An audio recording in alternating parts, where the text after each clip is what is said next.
Alrighty, everybody. A bit of a quicker one today. Let's go through this interview with Ashton and Stephen Greer. Most people will know Stephen Greer is one of the OGs in the UFO disclosure movement, I guess you would say. Got a couple of exceptions to this argument. The reason why I'm bringing this up is because I do believe that this MH370 case in 0-point energy has the ability to break through natural law into the public consciousness, but at the same time, I still don't really like the takeaways and the kind of limited thinking. They're still very much like, oh, well, we're the ones that'll be careful with technology. We'll be the ones that help unroll it. Don't worry, we're not some of those like dirty hippies that are gonna destroy the earth and that kind of thing. So I wanted to get into this case a little bit. And then kind of break down the kind of moral arguments, as I guess you'd say. Talk to you is that a lot of my research has led me back to you. Actually, I think that out of all, I've learned all the lore of the UFO community and the major players, and he still looks in all the wrong directions. So not really. He's very good on the science, but don't really trust some of his other political stuff, which is fine.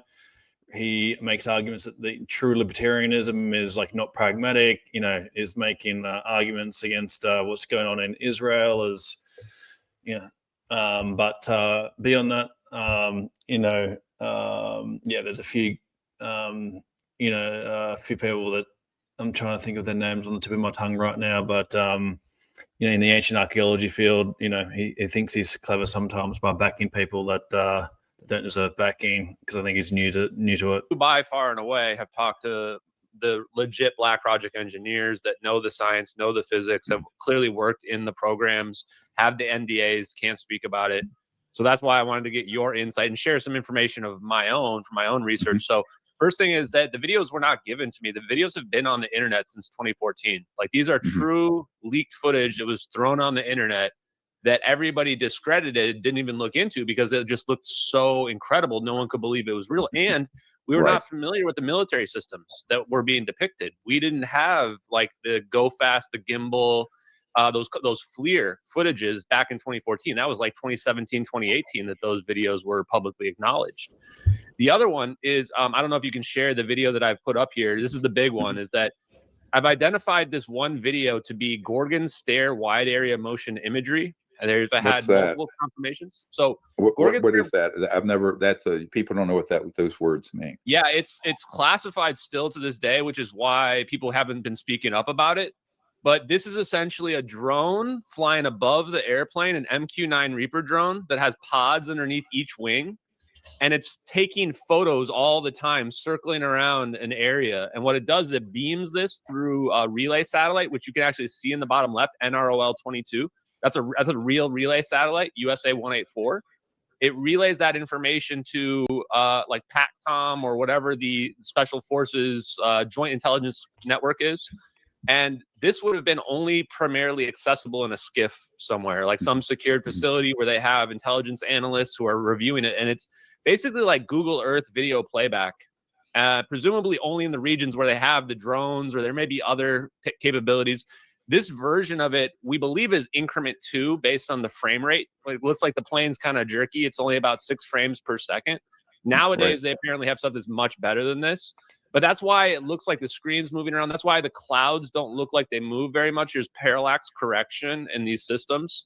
But this is a real, and also the last point is that you see that cursor that closes that window out there at the end.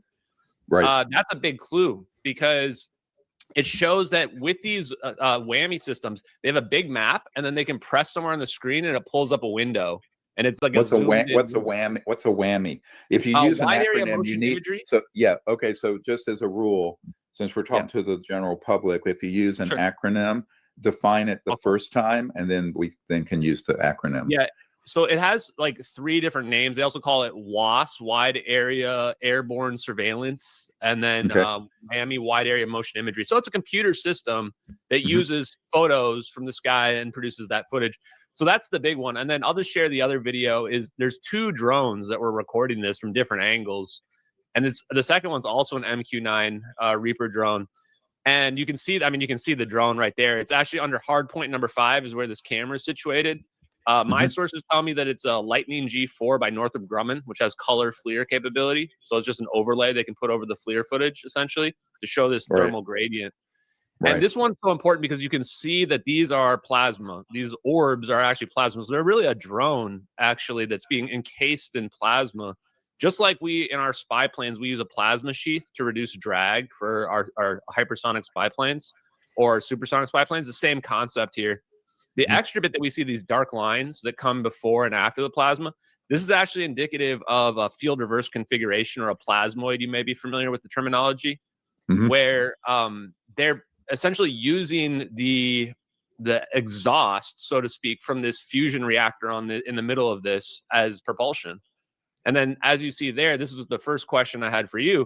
The plane disappears like in a flash, but as the orbs converge on the plane, and when I started researching this, the first thing that came up was wormholes. And I believe that is truly a real wormhole, but it's more of how it's being accomplished. That's the amazing part about it.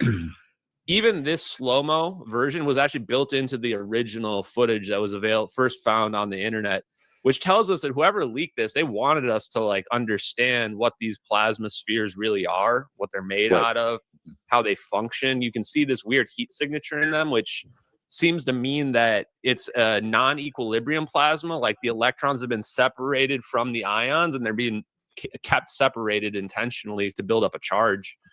And then this last bit here, I'll just go ahead and spoil what I think it is, then I want to get your opinion, is that from my research, I think those are plasma fusion propulsion, that what we're seeing with those plasma orbs. I think Lockheed Martin's definitely implicated in this for sure. They had a compact fusion reactor that went dark. And I think that what we're seeing is a thermonuclear weapon. I think it's literally a thermonuclear weapon in the sense that the plasma orbs are acting as a polyhedral fission trigger, and that on board that plane was a whole bunch of lithium-ion batteries. And it turns out that lithium is one of 3 aneutronic fusion fuels, and it's used in thermonuclear weapons. So I think that, long story short, that we learned how to manipulate space-time when we were building nukes. And then when we turned them into clean nukes, clean fusion bombs, we really started to manipulate space-time in a significant sense. And that's what I think led to that video you just saw. Right. And so getting back to one of the most fascinating things about this interview, and you can go get it on Stephen Greer's channel. One of the most fascinating things I like about this is how the conversation goes about, looking at the source of the information, later on we'll get into how it's important to understand these topics and get beyond just the grammar of, technical terms so the wider population can understand it.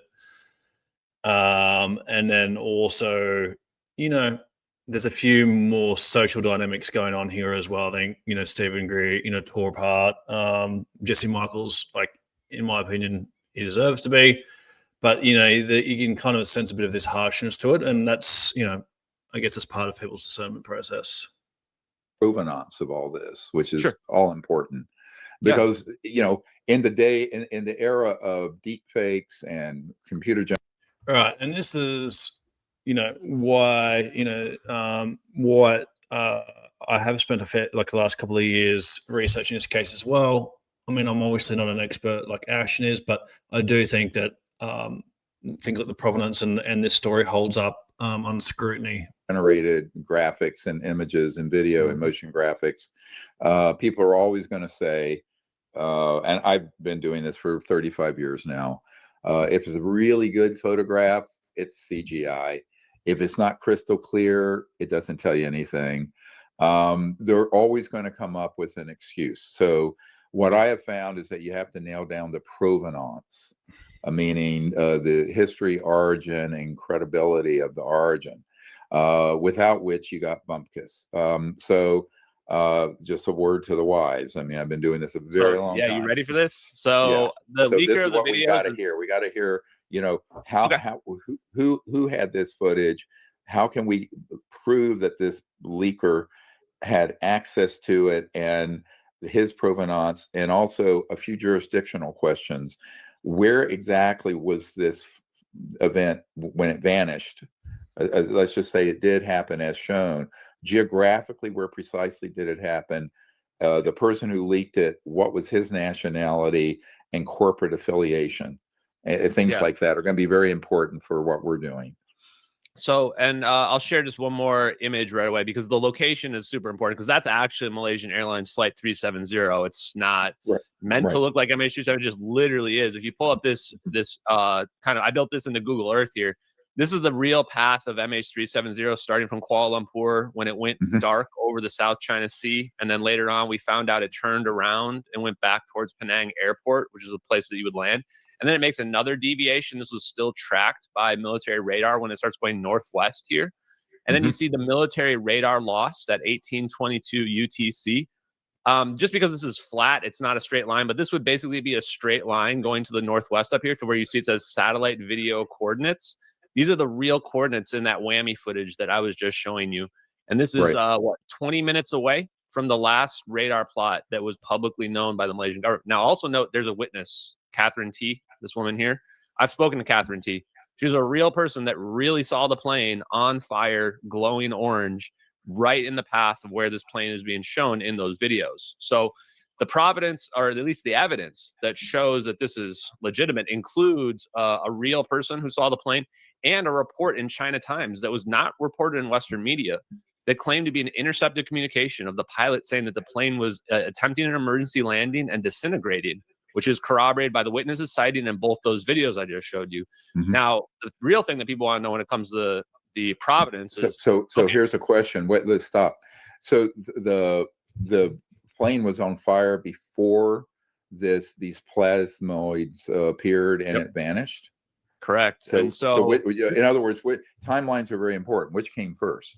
Yeah, let me pull that back up. So the plane starts on fire, I presume, if I pull that back up here, at the top right, where it says plane goes dark, 1722 UTC. Why does the plane go dark, and why does the plane turn around? A lot of people had speculated fire, actually, actually the lithium-ion batteries as well, but they weren't known for over a week after the plane disappeared, and I think that was covered up.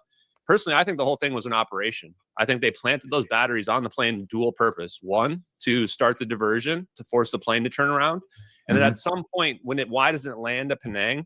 That's where I think the United States military comes over the comms and says, come to the rendezvous point, which is those coordinates that I just showed you. And they probably said something like, try to land in the water and we'll fish you out of the water. And instead they deployed those orbs on the plane, which was all part of the operation, presumably, or maybe there was backup plans and, you know, something didn't go according to plan. But that's my question for the U.S. government.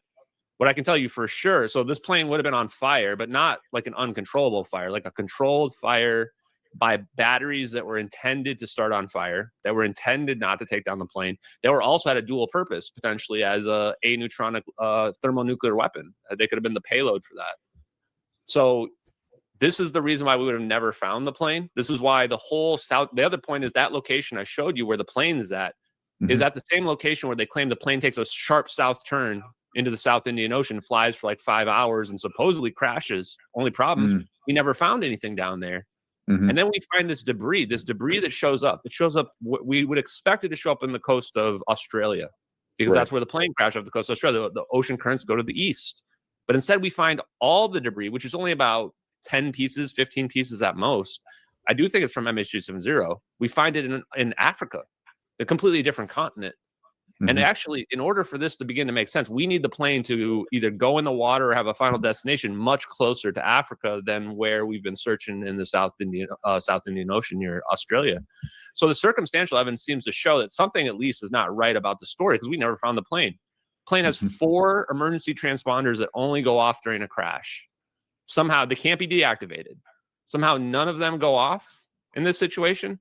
The whole thing to me reeks of espionage, and this is why I've come to you, is because these videos, the reason why they don't want them out are multiple purposes. One, that Gorgon stare capability is integrated into all of our intelligence, and that's why you can't talk about it at all. It's not just that we have a drone flying over there. It's integrated into a big network that an AI is looking around, mapping the whole planet, looking for differences all the time. Like, we have much more capabilities than we want, so they can never talk about that. The other thing is there's no way to spin this to claim that the aliens were doing it. The reason is because you've got an MQ-9 Reaper drone tracking this plane at super close distance. You can tell it's an operation just based on the proximity of the drone to the airplane. And the camera operator zooms out like this is not their first rodeo. Like they're like, oh, we're going to get this thing perfectly centered to make sure we catch the zap here. And they kind of struggle. The plane falls out of view. You can tell it's somebody manually recording it.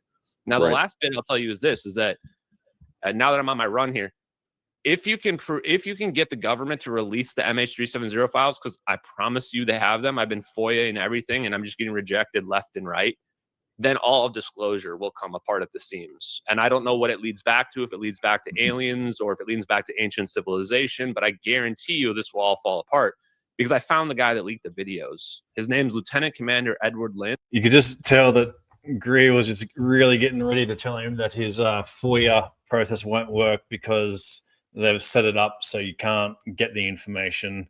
But yeah, this is the bombshell is obviously having knowing who leaked it. And after I started exposing, now, is he an American? Wait, is he American? Yes, he is an He's a naturalized American from Taiwan. Became a naturalized American. He, from talking to people that used to work in his unit, which was the VPU-2 Wizards, a very secretive Navy unit. They said that he was basically the golden boy, that he was being kind of pushed up for upper management. He had been a congressional liaison. He had access to nuclear secrets. And his case is one of the weirdest cases out there. I mean, I noticed once I saw his case, I knew he was the guy because the timeline matched perfectly. He started being investigated right after the plane disappeared. I knew from that footage that it was probably they were going to find out who leaked that for sure, because it's not somebody with like a camera phone recording that. That was somebody pulled that off a flash drive, off a skiff, and so what was he charged with? He was charged with espionage. They were going to put him away forever. It was the first incident of espionage by an active duty member of the Navy since the Cold War. So almost 40, 50 years. And where is he being held? Chesapeake is where I think they had him. But and where was the trial? Norfolk? I'm not sure. I do know that he got abused during his pretrial detainment, and they wouldn't let him out of pretrial detainment because they were afraid of what he would say to the media. And they convinced him to take a plea deal. And it turns out there was no evidence of him actually sharing any information with anyone from China. They had to admit this later on after coming after him for espionage. And his family was in support, saying there was some kind of misunderstanding related to this. I think that he leaked those videos out of like not knowing what he was looking at and didn't realize how much damage he was doing to national security. And then they get him in a... This is where you're kind of adding in storyline to it. And he does get pulled up on this, but, you know, he doesn't know that. Room where they're interrogating him, trying to figure out, you know, who are his connections, why did he leak that footage? And they find out... Well, or he may... Wait. I mean, if he saw that an event happened like that resulted in the death of everyone on that plane, his mistake was not claiming whistleblower status and doing it. So, but that can be corrected. So the question is, I'm getting very specific here. Please. So this is my wheelhouse. Number one, there's no FOIA officer on the planet that would be able to have access to those files. This is the mistake all UFO people make and UAP people make. It's a parallel universe. There's a secret government programs that are corporate, super secret government hybrid entity that's above the president. It's above the Congress. It's above members of the senior folks at the Pentagon I briefed. You know, I mean, even guys who have rotated through as the director of the Defense Intelligence Agency have been blocked from this information. So the idea that some bureaucrat desk jockey who looks at FOIA requests is going to have that, even if he wanted to release it, in a million years, he would never have access. So you can save your ink. Number two, the fact is this particular gentleman, this lieutenant colonel or lieutenant, what did you say? It was a lieutenant commander, Edward Commander. Lynn, yeah. Okay. Maybe they go back to lieutenant commander. Yep. Lynn, he is. Did he actually ever state that he released that footage or no? No, and he hasn't, and he had never. So how do we know? So how do we know he? How do we know he released it? So, I mean, depends on your level of evidence and proof that you want, but he changed his name legally 2 months after I started outing him on social media, changed his name to Edward Soraya. The only way we found him actually was that we found him under his new name doing a promo video for his company, which I'm not trying to ruin his life. I know he's the guy that leaked the videos. I just want him to respond. But he's showing his old photos from the Navy. And the weirdest part was this guy had been charged with espionage. What he leaked went to the Joint Chiefs of Staff. That's how serious it was. His lawyer said that the evidence in question was available on the internet. His lawyer said that publicly. It's recorded document. And his lawyer said that he was investigated. Investigation began April 2nd, 2014. This is less than a month after the plane disappeared. And that the footage that was available on the internet said received March 12th, 2014. That's 4 days after the plane disappeared. So the person that uploaded it, if they're telling the truth, they got leaked right away. Somebody saw it right away. They panicked. They released it. Edward Lynn changed his name. I had been trying to contact him, couldn't get in touch with him. Finally, someone found his lawyer, Larry D. Youngner, and they actually had a conversation with him where he said something about the feds bringing satellite video into the case. Now, this is secondhand, so I can't corroborate that. I reached out to Larry Youngner half a dozen times, maybe more. Wouldn't pick up the phone, never returned a phone call, eventually turned off his phone entirely, and it's been off ever since. I found Edward Lynn's recent phone number. Somebody else was able to get connection with it. Actually was on a live stream, called him on the live stream where you can hear his voice on the voicemail. And what I told him was that I don't even necessarily want him to come out as a whistleblower. I think that, to counter your point, I think that what they're doing is technically legal. I mean, yes, I would say if the public were to know about it, we would all say it's absolutely illegal. I mean, there was 239 people on that plane. But I think it's being covered under the PEDS and under nuclear weapons classifications, where normally we would say that that's, these are illegal covert operations. But I think they had a legal reason. I think Avril Haines was actually like the CIA deputy director at the time and became DNI. She was the one who was doing the legal justifications for Obama to do drone strikes. She would have been the one probably writing the legal justification for this operation as well. And so this is why Edward Lynn doesn't take whistleblower status, because it's technically legal stuff that he's doing. And now he's in their good graces. I mean, he's doing videos where he's talking about promoting stuff for the VA and for veterans. As we learned in the last episode, I think it was like the PEDS is some kind of like emergency powers kind of continuative government kind of thing, like briefing for the president. And you're like, if this was a spy. So wait, this gentleman did or didn't go to prison? He did. He got a 9-year sentence. So they took a plea deal. And they drop the espionage charges and they just give them like willful retention of classified data, which if you look at common sentencing for that, it's like a year to 3 years. Usually you get probation. He got 9 years, 9 years, and they give him 3. They cut off 3 for good behavior. And he had been in prison too. So he even tested. I look at his appeals. He even argued in his appeals how disproportionate his sentence was. And the military had people come in and testify as to what he did was so serious. But all the stuff that they released publicly about why he was a danger for national security was all just mundane emails. Like he never had really done anything wrong that they could actually point to, and they could never show the video. Okay, we won't go too much on the weeds on that because there's a limit of time here. I think the point here I'm trying to make is the underlying technology that had been used that exists is not known by members of Congress and the president and the oversight committees. Therefore, the underlying programs are by design. And this also comes into, are we really going to expect some kind of legal outcome by being like, oh, you're not allowed to do that? Or unconstitutional and treasonous. I don't care how many bureaucrats and corporate shills and lawyers that are corporate shills say otherwise. If the president and the people who constitutionally must oversee such operations are actively blocked, and that's what we can prove is happening, not only in the Senate and the House, but in the White House over many, many administrations, because I'm the one who has conversations with those sort of folks all the time. And so what at this point, if there's an underlying criminal operation that is unconstitutional and a priori treasonous, everything else that flows from it is also illegal.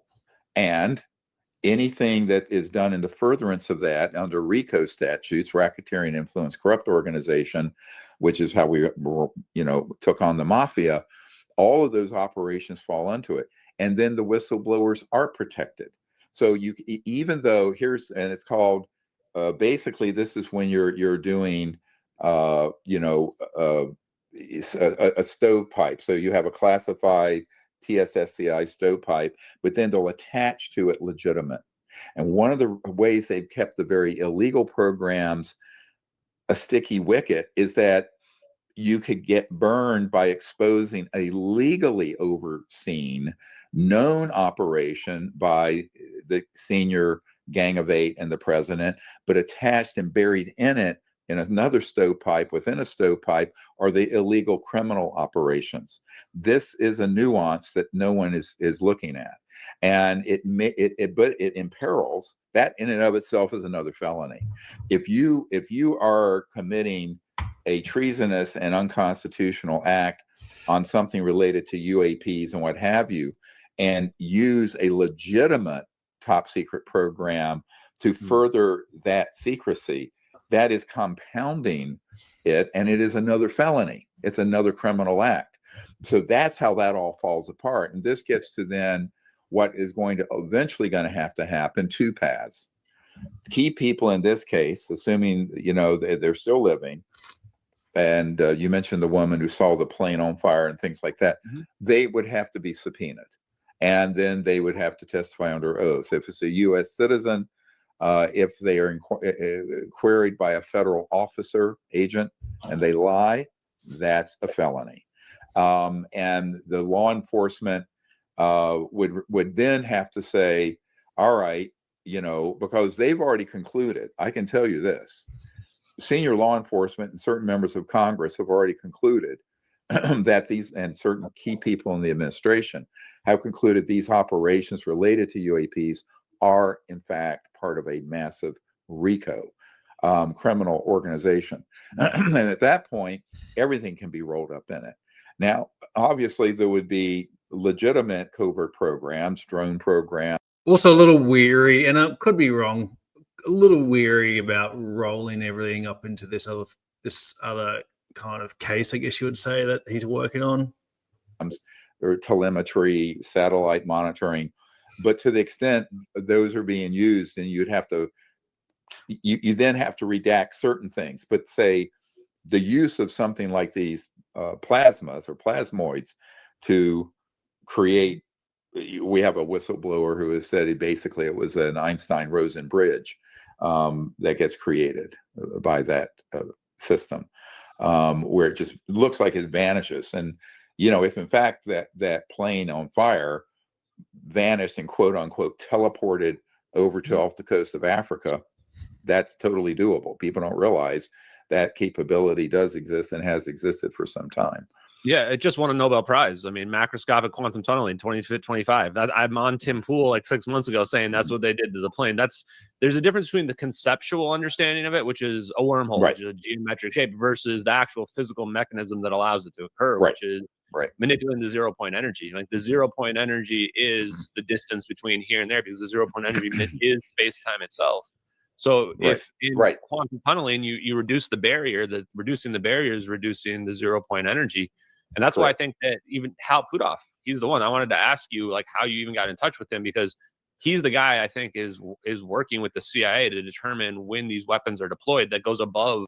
And just happens to be from Scientology world, of course. The president, according to the presidential executive emergency action documents.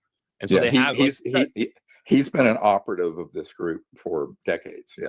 Totally. Yeah. And he knows about this. He actually responded to a couple of my emails, but he's playing coy, of course, with it. But he's the one that has this polarizable vacuum model where he's basically saying that if you want to manipulate the 0 point energy, use electromagnetism. Well, nothing has more condensed electromagnetism than a thermonuclear weapon, specifically an aneutronic one, which does direct energy conversion to electricity. And this is where Ashton's deliberately dropping this into the conversation to bring in the nuclear part of it, which is what I actually really like. So I think that's where I think that's clever. So that's what I think they're using to do this. But the problem I think you're going to have is that people have to understand what he's talking about is not like we think of an atomic bomb or a hydrogen bomb blast. You need to make a distinction when people hear what you said. Yeah, because people don't understand. You need to define that a little, because people are thinking boom. Yeah, and this is the thing. This is what people have to wrap their brain around. Nuclear weapons in 1945 are not the same as nuclear weapons of 2014 or 2025. One of the first things they were trying to do is get rid of the heat, get rid of the radiation, and just have it be pure energy conversion. This is aneutronic fusion, meaning no neutrons are being released. So instead, you get pure electricity, pure energy. And I think that's what they're using on that plane. But then this brings a big problem up, because now, like you said, they could be rolling this up into classifications that are perfectly legal, from thermonuclear weapon or nuclear weapon secrets. That's what they do. Yeah, that's what they're doing. We know that's what they do. We absolutely know that's what they do. So and that's how they burn. By the way, that's how they burn whistleblowers or investigators getting too close. I know a couple of key this part here is really key. Investigators. One, a very senior one for Senate intelligence, got too close, but what was wrapped around the illegal program were some things that were legal that he was not to access. And so then, we got you. See, it's a honeypot, it's a sting. But that in of itself, to use a legitimate classified project as a sting for hiding a criminal treasonous operation, that is an even more serious crime. So this is where the whistleblowers and investigators like yourself need to understand this, because, you cannot, and I've said this since the 90s, the foundation of the whole disclosure movement is that we were able to prove, by me having meetings with very senior people who, if the programs were being run legally, would know. And they had, absolutely were not read in. And this is Bill Clinton. This is the CIA director. This is General Patrick Hughes, who is head of the Defense Intelligence Agency. This is Admiral Tom Wilson, head of J2, head of intelligence for the Joint Chiefs of Staff. Chairman of the House Oversight Committee in the 90s, Dan Burton, who was trying to find out about this and was blown off and threatened, and on and on and on. So this is not crap I drug off the internet by Googling things. This is 30 some years of direct meetings with people that, if these programs were legal, they would have been read on to them and known about it. And this is the foundation of people coming forward and being able to avail themselves of whistleblower protection. So one thing I want to say is, anyone who knows about this case, we do have a law enforcement team that can extend protection, surveillance, as well as whistleblower protection, because there are active criminal investigations involving RICO that are ongoing, and that this gets rolled up into. And if there are people like that, they don't need to be out there on a limb twisting. They need to come in and be part of that network. And I'm a direct liaison to that task force. So I think I want to just add there that if anybody does have info about this, I suggest you go to Dr. Greer. His people can get in touch with me if you want to. I'm not very easy to get in touch with directly, and he has the resources to vet and make sure, because I know for a fact there's thousands of people who know that's wide area motion imagery, and they know that's Gorgon stare. And and the thing is, like, this is the part about disclosure. It's tough. Like, what I've learned is Congress has no idea. You're right. They have no clue whatsoever. And I'm not even sure they should know, just my personal opinion, because when we're talking about these thermonuclear weapon secrets, like, they're going to get out. I think the part where I kind of diverge a little with you, and not saying I disagree, because I agree with you on a lot, is that I don't think you can disclose part of it without disclosing all of it. Like, once you realize that we can create these plasmoids that are these stabilized plasma shapes and forms that can create these weapons, they are also an unlimited energy source forever. It's the perfect fusion, essentially. But so the problem is, now once you want one piece of it, you get all of it to come out. And I think this is where they struggle. And then to what you said about... Oh, it is. No, this is why we've said for years. I mean, if you look at the things in our archive that I wrote to President Clinton after I briefed his CI director, is that certain aspects of there are ways to configure what you're talking about into energy systems that would ameliorate the biosphere problems and in poverty. And there are ways those can be applied that are clearly a weapon system. Those applications have to be completely kept secret and regulated and what have you. Right, but he's saying that that's not possible. And also, how are you going to regulate them? And also, who's going to be in control of rolling it out? We've been through this merry-go-round many times before. But, look, everyone knows we have thermonuclear bombs, so you can't go to Ace Hardware and buy one. You can have a tanker filled with fuel, gasoline, and run it into a stadium and blow up a couple thousand people. Look, at a certain point, and this gets into a larger question. We're stuck. I did a movie a couple years ago called The Lost Century. You may have seen it. My favorite. And we're basically stuck. We're stuck in the late 1800s, maybe, if you count power plants, nuclear power plants, the mid 1940s, 50s with atomic and fission nuclear power, which is basically a big steam engine, heating water. That's all it is. I mean, if people don't realize, a modern nuclear power plant is a big steam engine, like the choo-choo trains of the 1800s going across the West. I mean, people are not very literate about science, to be honest with you. But, that means that our civilization is going to have to, at some point, evolve socially and politically to where at least the first tier of these technologies come out. And the other problem with the extreme secrecy on this, the skullduggery and misuse of those technologies, like if this is actually what happened to those innocent people, that's what we're talking about. But I have worse cases. I have a case where 250,000 people were killed by the deployment of a type of directed energy weapon over the fault line off of Indonesia that caused that massive tsunami and earthquake that killed 250,000 people. And that I have people who were on the contract vessel that went down there and detonated that thing. But it's not an explosion. It's a directed energy type of system, like a directional EMP scalar system. They're also being used to down ET craft. I've been at 2 black sites recently where we have whistleblowers who are at those sites where these systems are used to down non-human vehicles, and inadvertently, which ties into the MH370, down private civilian aircraft that happen to get in the way. And they'll just take them, they crash, they incinerate them to powder and get rid of the bodies they call biologicals and the remains of whether it's a Cessna or whatever it is. Now, these sorts of atrocities are ongoing. And the man-made UFOs that are made by Lockheed Northrop and my uncle's old company, Northrop Grumman, and Raytheon and a few other, Boeing and Skunk Works, by the way, are the same entity on this engineering. A lot of people don't know that they are. What you have is all manner of criminal activity going on. And then the worst is that we are not alone in the cosmos, and we have a bunch of people with these sort of technologies, and they're a hammer, and the whole universe is a nail to hit. And so what's happening, group not supervised, and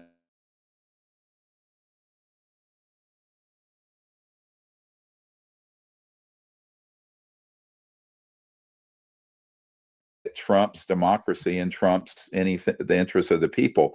But then who's watching the hen house?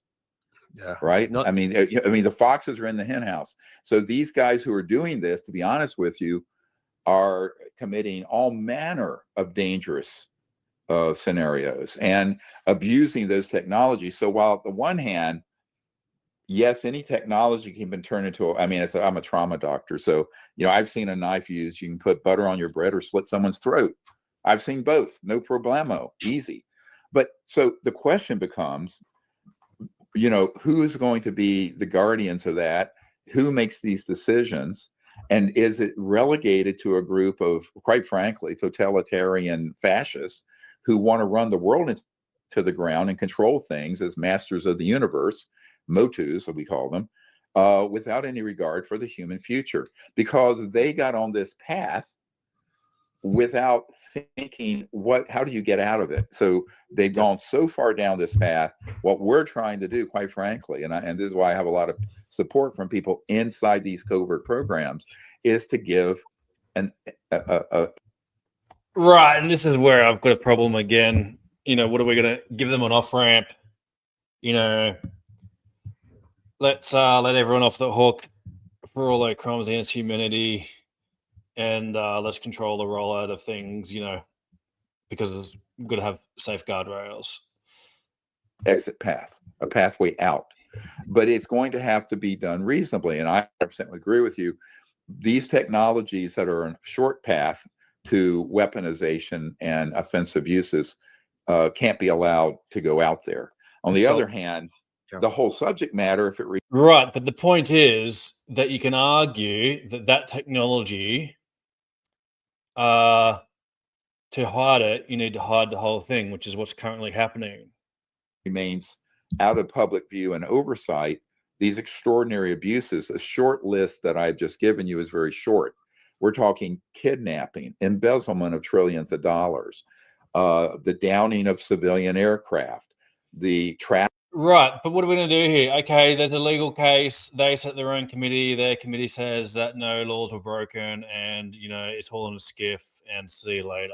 And like, what are we doing here? Trafficking in humans, the trafficking in drugs and weapons, the complete subversion. The committee finds not guilty. Sorry, sir. Of the law. How far do you let an organization go off the rails before something happens to bring them back? Now, are there reasonable national security secrets that have to be maintained? Yes. But at the same time, you can't let an unchecked power. This is what Eisenhower warned about. Beware the military industrial. Right. So you're going to make a committee, and we're going to be like, we're going to arrest all the people that did all these crimes against humanity, and they're going to investigate themselves and find themselves guilty and lock themselves up for 30 years. I don't think so.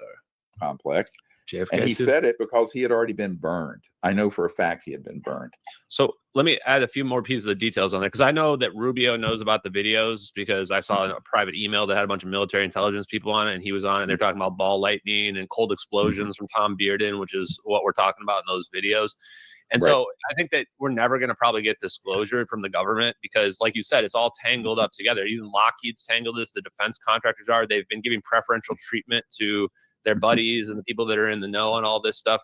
What I want to point out is the sigma categorizations from nuclear weapons. Sigma number 1 is hydrodynamics, as in magnetohydrodynamics, which is control of plasma with magnetic fields.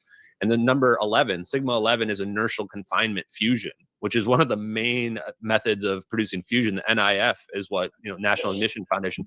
So the problem is, this stuff is all tangled together. It's all tangled up together. And if it were to get exposed, lots of people have criminal. I mean, like you said, you listed some of the crimes that are out there. And we're talking, we don't know what happened to those people. That could be kidnapping, that could be murder that happened to those people on that plane. And that's just one example. What I would suggest for you might want to follow up on is Charles Chase of Lockheed Martin. He was the leader of the Revolutionary Technologies Division of Lockheed Martin Skunk Works. Rich, all about Ben. The F-117 Nighthawk, where they almost certainly incorporated some of these electrogravitic effects into it. He's the one that convinced the CXOs of Lockheed Martin to work on this compact fusion reactor. And it went dark in 2018, but his resume, where he moved on to Unlab, says that that project was successful and that it's breathing on its own. So and he brags about being the one to convince them to work on that. And if you watch their promotional videos, it talks about unlimited range, no fuel on board for this fusion reactor, and using it as propulsion flying around, which is, I think, exactly what we're seeing in those videos. A couple last things on the science that I just want to, by the way, just so people, you keep using the word nuclear, 100% of everyone listening is thinking radioactive material and ionizing radiation. Just to be clear, that's not what Ashton's talking about. But no, aneutronic. Everyone needs to get that into their lexicon. Aneutronic fusion, because I've learned that nobody knows what that is either. Nobody knows what that is. Think direct energy conversion. What we imagine like nuclear energy being, that's what aneutronic fusion is. Like we're actually putting the atoms together, and then we're getting out of this pure electricity, not turning into heat and then boiling some water and then spinning the turbine. That's why aneutronic is so big. So helium fusion and Tri-Alpha Energy, I think, are the only two fusion companies currently working on it. Both got funded by the DOE. They have Mithril Capital, Peter Thiel connected to them. So if you want, this is not stock advice, but I'm just saying, take a look at those companies. But I want to help out with a little bit of the science and physics, because I hear you explain the physics, the concepts of what they have. They have, we're talking replicators. We're talking, at least in the future, teleportation being possible.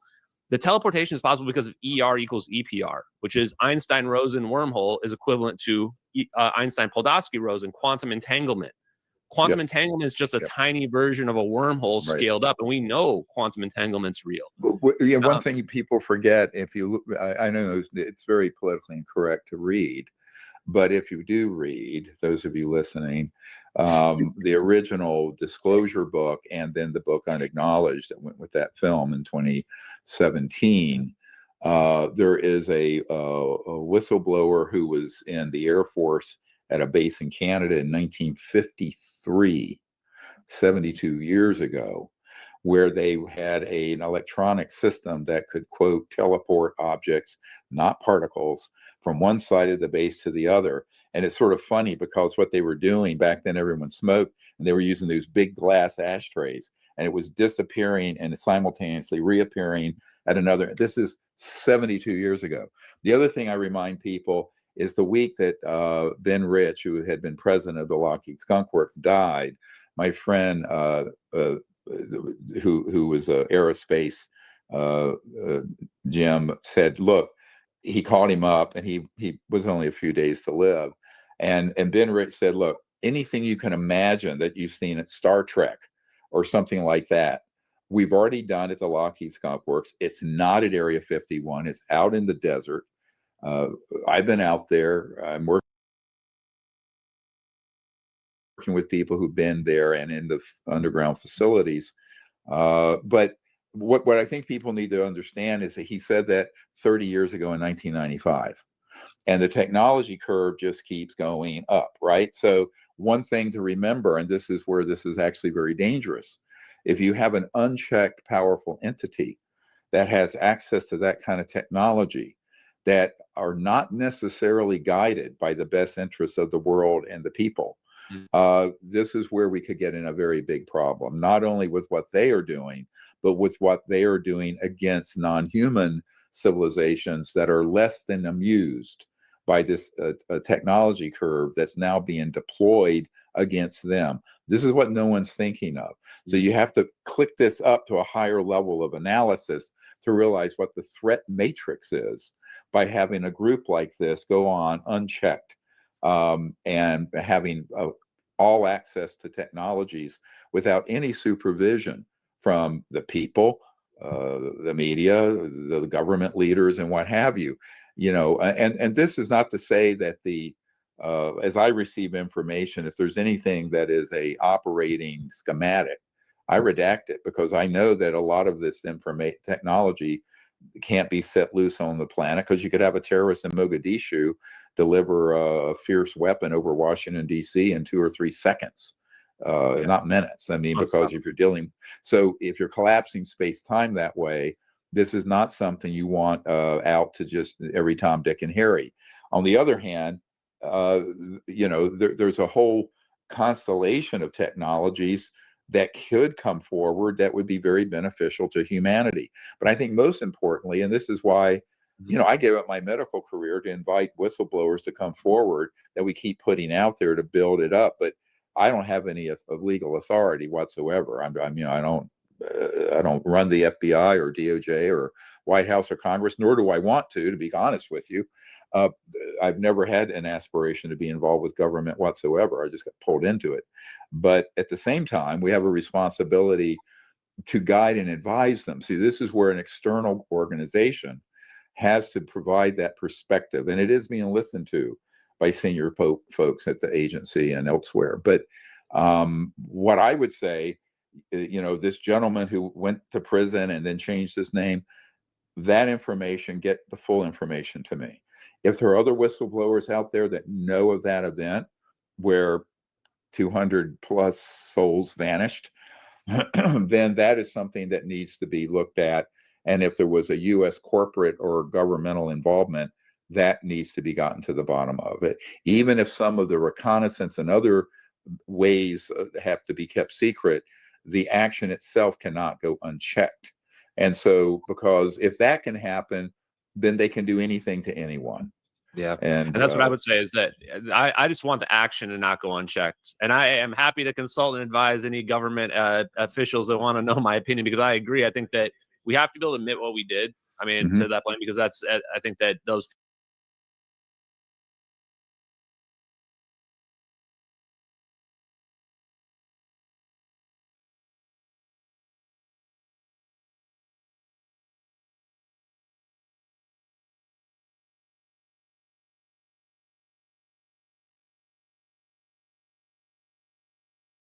families. They, you know, they deserve justice. They deserve to know what happened. But at the same time, we need to protect national security. I'm a you know, a red, white, and blue blooded American. I love my country. I want to be safe.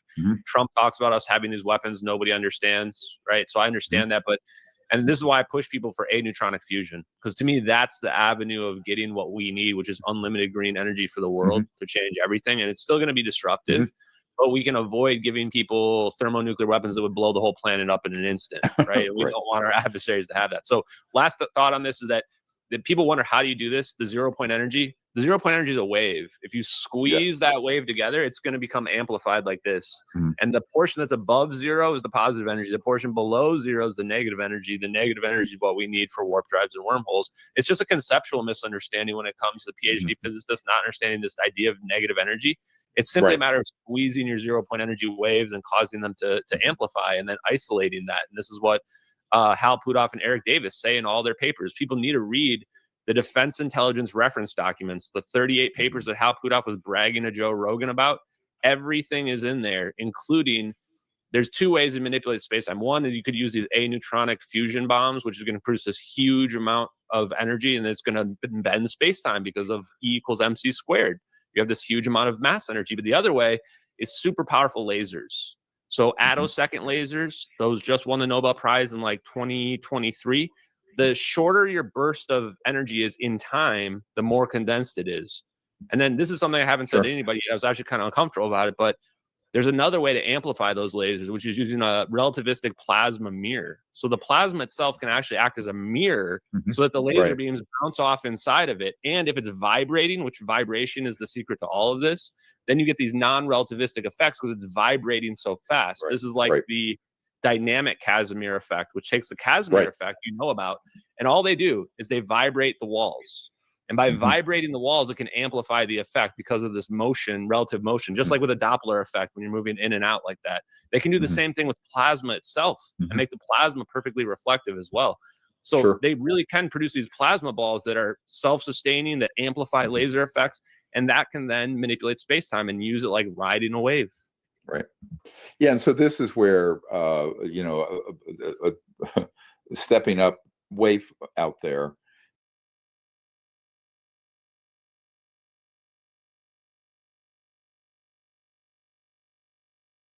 is, you know, our planet and our species cannot continue living like we are on the planet. But if we live in the way we are socially, and I would even say to a point spiritually,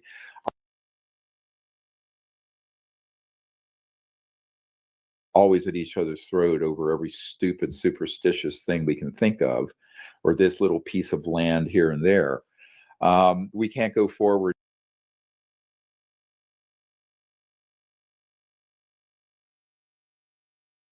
either. And this is why, you know,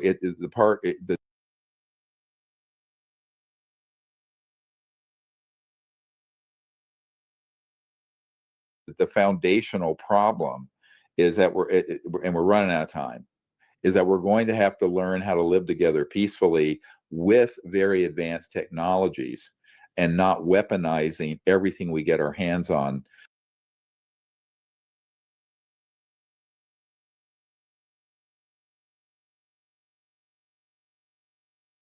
I mean, you know, that is one of the sort of the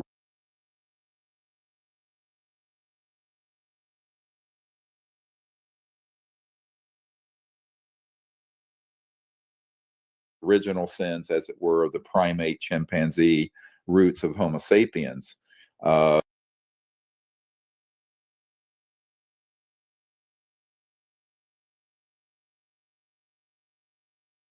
To organize into war and kill everyone you disagree with or who looks different or sounds different. But that's fine when it's clubs and even machine guns or maybe even a jet. It ain't fine with this level of technology.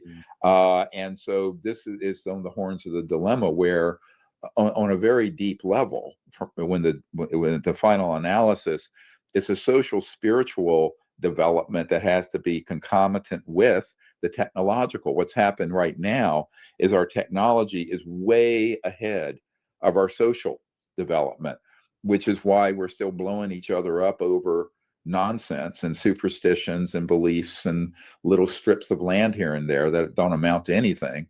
But we have technologies that could obliterate the entire planet in the twinkling of an eye. And I think even worse than that, because we're so narcissistic as a species, we're not alone. And the ones that are out there have been watching this for some time with increasing dismay. Ever since we detonated the first atomic bomb, people forget the modern era of, quote, UFO, UAP activity coincided precisely with the detonation at the Trinity site of the first atomic bomb. And it's not by an accident.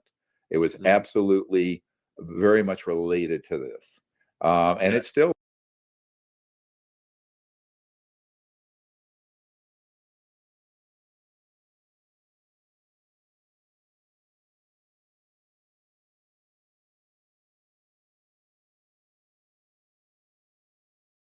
is, because they knew that once a species like ours sets on a path where we go through that level of what happened in the 20th century of physics and science and technology into applied physics, but then taking that and turn it into a fearsome, a terrible weapon that could destroy all life on Earth, that's when a giant red flag comes up over a planet.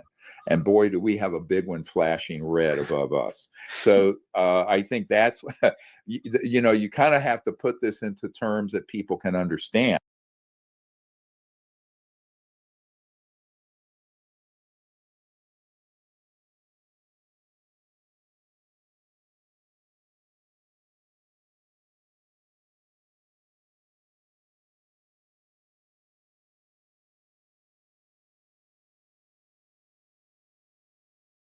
But also that members of Congress or White House people can understand, because this science is unfortunately, one of the funny things I had, you mentioned Tom Bearden. I love Tom Bearden. We were very good friends. We were very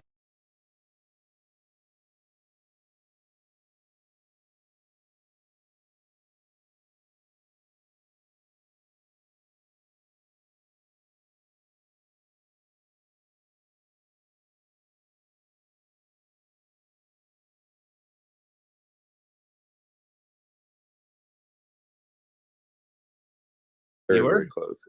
Oh yes, yeah. I wish I could have met him. There's a few engineers. Him and Paul Sizz was another guy that I saw you interview that I wish. I could have met. Yeah, I know. Yeah, he's a wonderful guy. And one time I took Lieutenant Colonel Bearden up to some people in the Senate and Science Committee folks, and we were going to do a briefing, and I told him, now before you go, you're going to have to learn to speak English, not Southern 200 geek talk, physics talk. And we went in there, but he couldn't do it. The guy was so brilliant, but it's like at the end, I could tell no one could follow. Maybe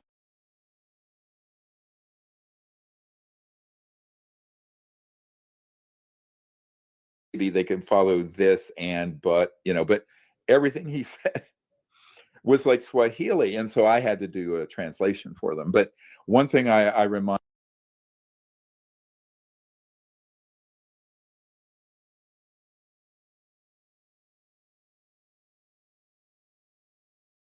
people, when you're talking to folks, whether it's media, the general public, Senate, people, presidents, none of them understand science. And most of their science advisors, that's who we were addressing, don't understand this level of science, because you're not learning that at MIT and Harvard.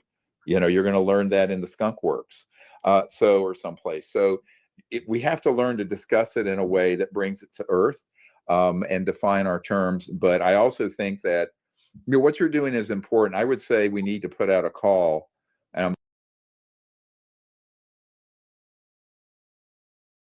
doing that right now, to people who are knowledgeable of what really happened. There are people who know.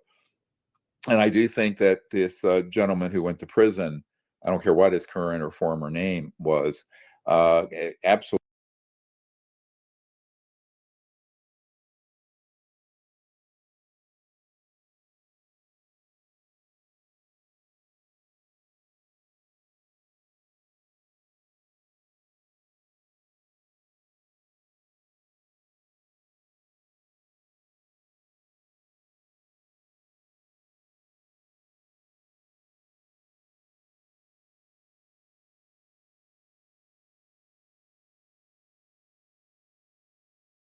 absolutely could be interrogated, and he would not be able to not answer the questions on something that's a mass murder criminal case that did involve either U.S. technology companies or U.S.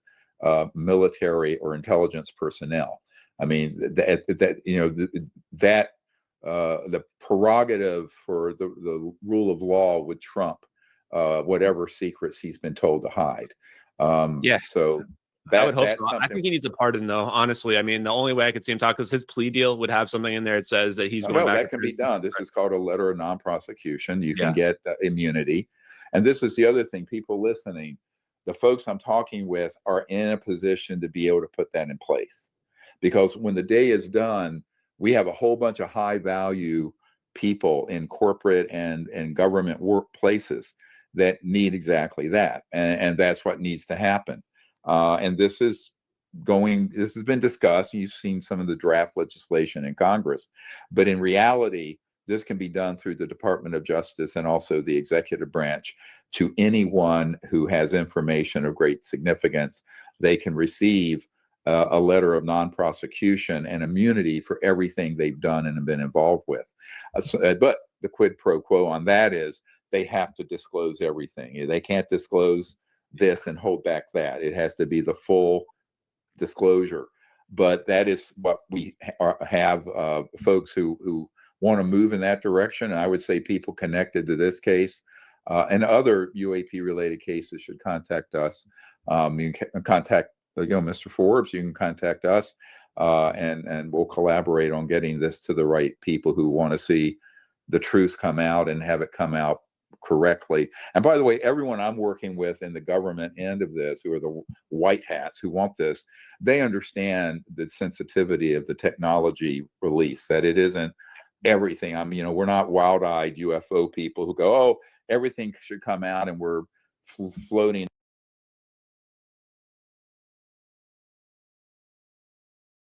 in UFOs going from Paris to New York in 2 minutes tomorrow. I mean, there's a technology curve that has to get adapted to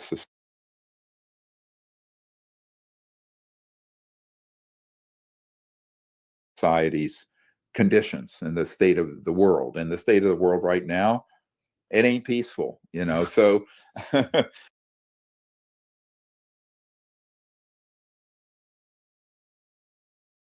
and so, in a dangerous world, we have to figure out how to benefit and advance human civilization without destroying it, right? So that's threading that needle. It takes some wisdom, and there are people who I'm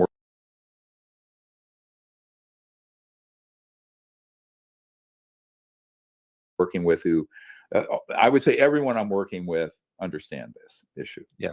I have some final thoughts. One is just that I think somebody wants this to come out. That's the reason why I've not been told to stop or what have you. I don't know what the factions are. I would love to know what they are. But if Edward Lynn's out there, you just heard it right here. He's got the resources. If you want to get, legally covered before you can talk about it, because that's what it would take, I think, for the public to understand. I've spoken. I haven't mentioned this, but I've spoken to businessmen that are extremely successful, wealthy. I'm not going to name names. But just like you said, they don't understand the science, just like the politicians don't necessarily understand it. That's why my personal action has been to teach people the science and explain it in a way that normal people can understand. Not in the way that the physicists talk about it, where they're always name dropping things and you can't follow what they're saying, but in a way that normal people can get it. And the last thought is, what I've learned from this technology related to your search for extraterrestrial life, wherever that may be, they definitely know. I mean, we're talking with the laser capability, they can get below the diffraction limit. So they can have telescopes that are just beyond people's wildest imaginations. If there's something out there, they know about it. My personal belief is that the moment we change LIGO to start looking for artificial gravitational waves instead of just natural ones where neutron stars are colliding, I think the whole universe is going to light up, because aliens are flying around. They're not flying around on rocks like 3i, Atlas, whatever. They're flying around on warp drives and wormholes. They don't need to fly on a slow space rock that's moving like 0.0% of the speed of light or whatever. It's like, come on. Oh, it's ludicrous. Yeah. I mean, so many of these things, that that's somebody with academic credentials gaslighting gullible people in the Congress and the public. We won't name names, but yeah. Yeah. Oh, I will. I'll be low. I know exactly. I'll be low. And he wants $100 million for his Galileo project. I get it. I understand. No, But now he's aliens asking are for a not the billion. Now he's Flintstones. asking for $1 billion.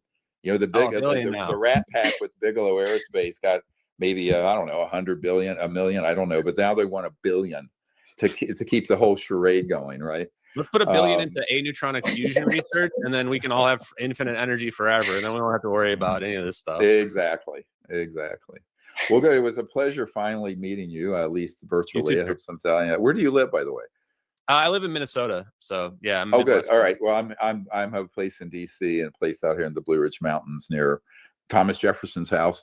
So if you ever get out back east, yeah, we should meet up sometime. I'll follow along and start to meet up, and yeah, and if you can spread the word and try to get awareness in Congress or in government in general, either about the MH370 case, which I think the thread will unravel everything. Or just in general about really the capabilities of thermonuclear weapons and their connection to UFOs, I think is vital. I mean, you laid it out earlier. So thank you very much, Dr. Greer. Thank you, Raven, for guys having me on. Thank you. Yeah. Have a good afternoon. All right. Bye-bye.